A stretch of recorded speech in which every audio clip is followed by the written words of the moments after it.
Bom dia, pessoal. Hoje é dia 9 de março de 2021. Estou aqui com vocês para mais uma jornada de dados.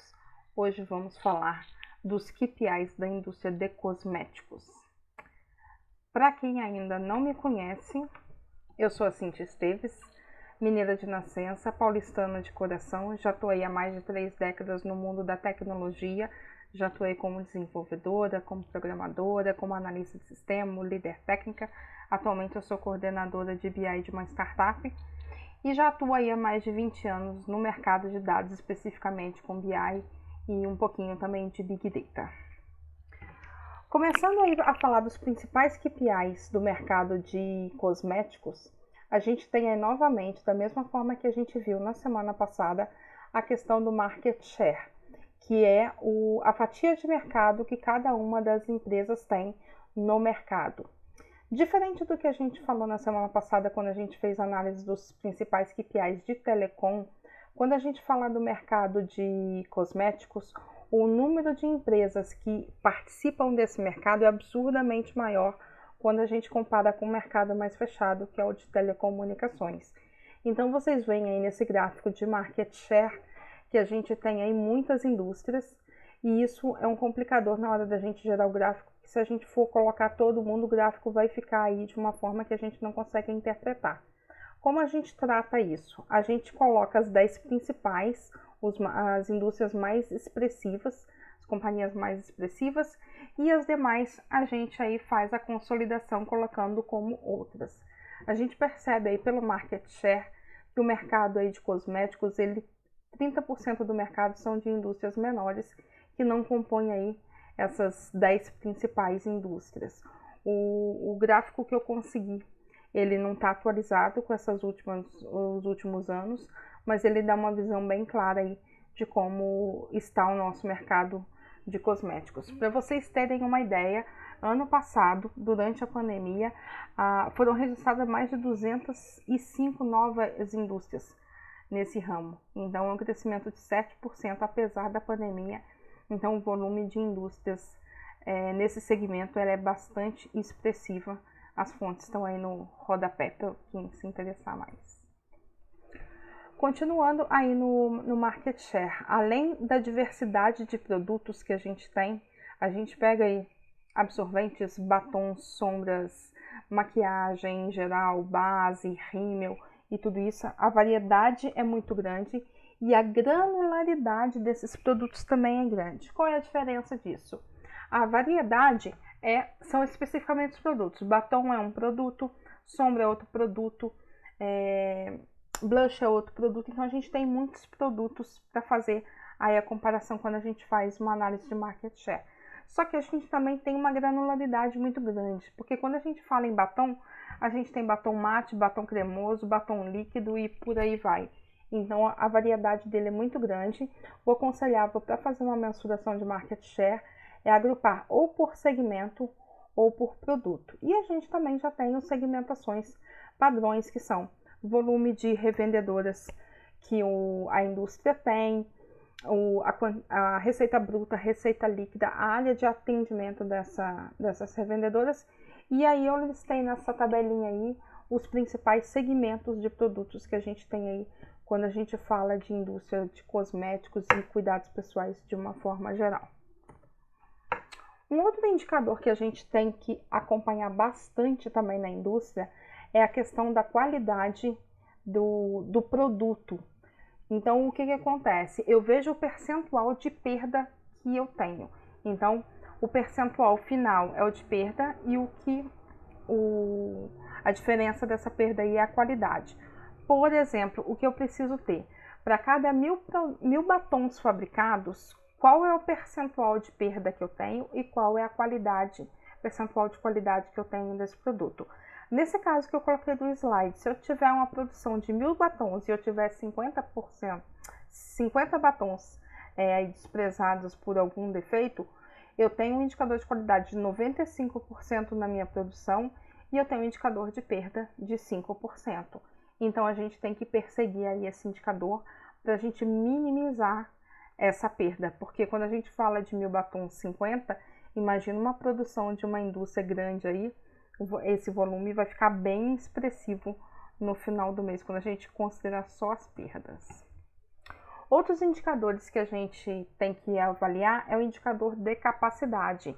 Isso é muito importante, inclusive, para a mensuração aí do pessoal de marketing, de como vai fazer campanha, do pessoal que vai fazer aí a distribuição para os centros de distribuição.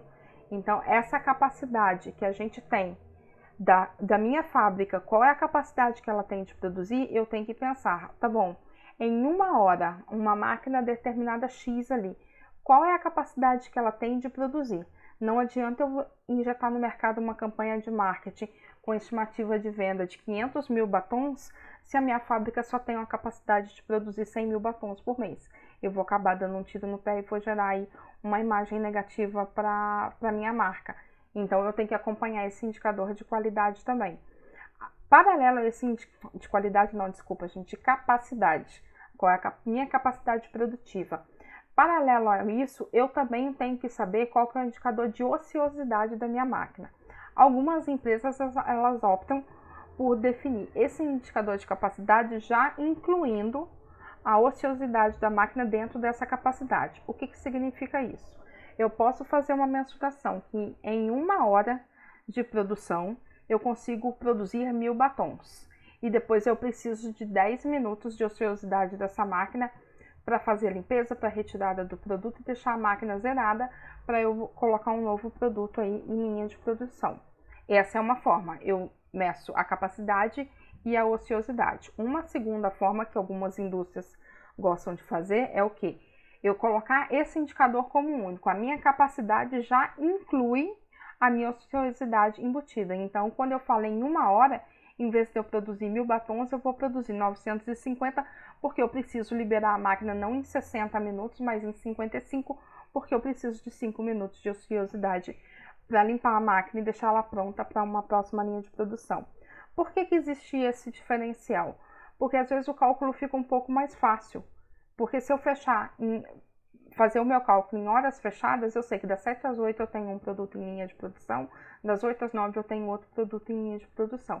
E quando eu pego uma hora fechada para mensurar, eu acabo fazendo aí um deflator, eu saio da hora certa e às vezes acaba ficando um pouco mais complicado a forma aí de fazer o meu planejamento de produção. Então, existem essas duas formas.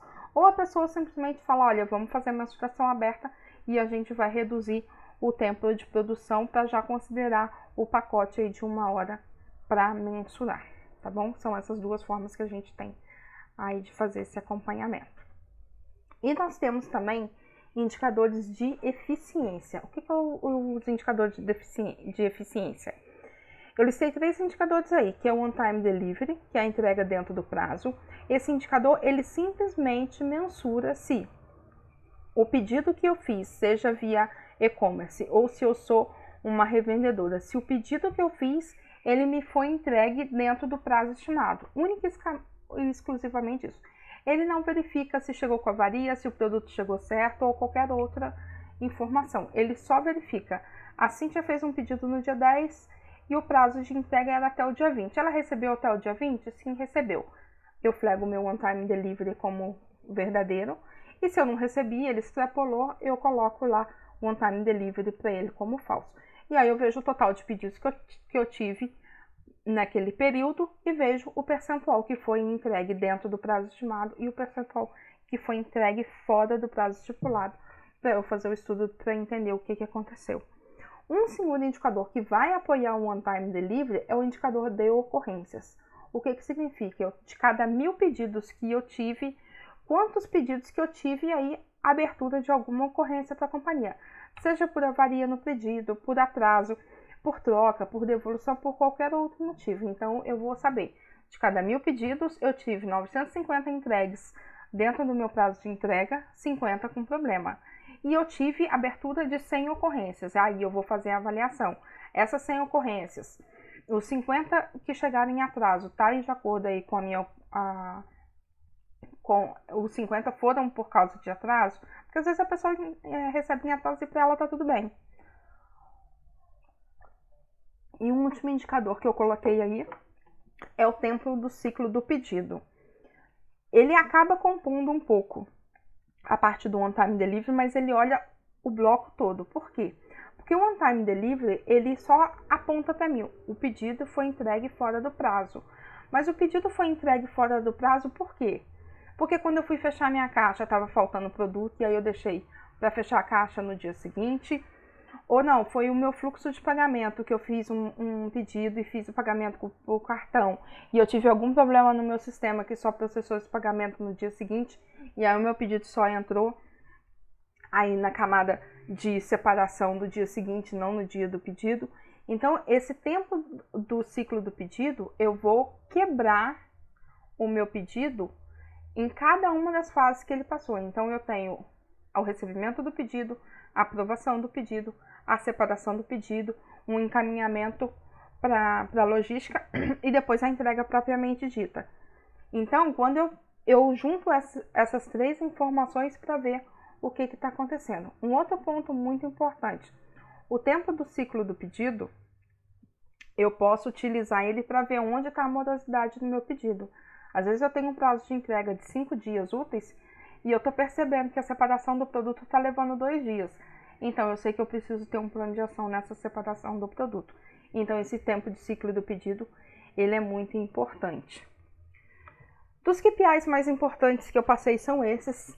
O mundo de cosméticos, gente, ele é fantástico para trabalhar. Quem gosta de dados é a faca e o queijo na mão. A gente começa a navegar, começa a olhar perfil de vendedora, quem que vende perfil de produto, faixa etária, localização, onde que um produto vende mais, onde ele vende menos, qual é a faixa etária que vende mais, qual é a faixa etária de vendimento, a associação do cliente com faixa etária de vendedora. Tem um universo absurdo aí e infinito para a gente trabalhar aí. Os principais KPIs que a indústria acompanha são esses que eu passei para vocês. Talvez tenha algum mais ou menos, mas pelo meu ponto de vista esses são KPIs bastante importantes, mas tem um universo inteiro aí por detrás. Eu espero ter ajudado vocês. Semana que vem eu estou de volta. A gente vai falar dos principais KPIs do setor de seguros e eu conto com a sua presença. Um beijo até semana que vem. Tchau, tchau.